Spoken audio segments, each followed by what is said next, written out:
Okay, we're going to move on to problem 8. Draw an example of each reactive intermediate. Okay, so first we have a carbocation, and remember cations are positive. You can remember that through that little memory trick, mnemonic, that cats are positive, just like an animal paws.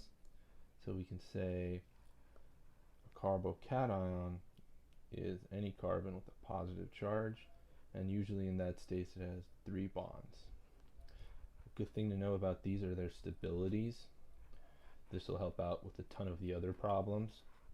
Carbocations are very stable. First off, when they're benzylic. Benzylic, remembers when you have a carbon next to a benzene, which is a 6-membered ring with all double bonds and one group coming off of it. So that group right here is the benzylic position, so that's one of the positive charge, and that's the most stable one. Then you go to allylic, tertiary, secondary, primary, then venyl, and aromatic. You definitely have to know this memorized. It'll help out not only with OCHEM 1, but 2. It always comes back, so definitely memorize this. Okay. Then we have carbenes. This is a unique one. We use this one a lot for rearrangements.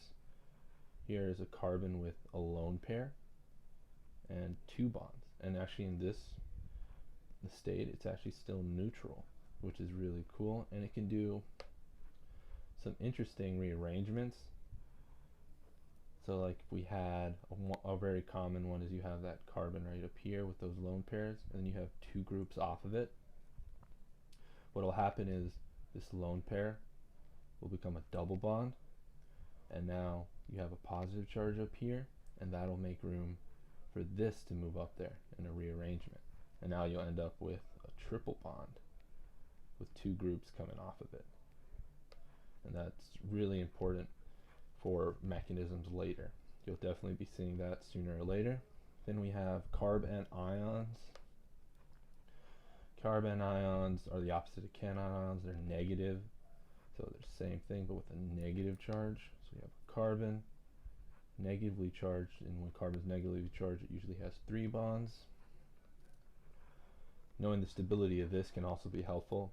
It's pretty easy. It's the same as this for carbon ion, but you flip the order. You flip the 1 and 3, because a primary is more stable than a secondary, which is more stable than a tertiary and a venyl. But benzylic and allylic still love that spot. That's because it has so much resonance in these states. That means it can switch and be very stable because it has so many different forms it can take.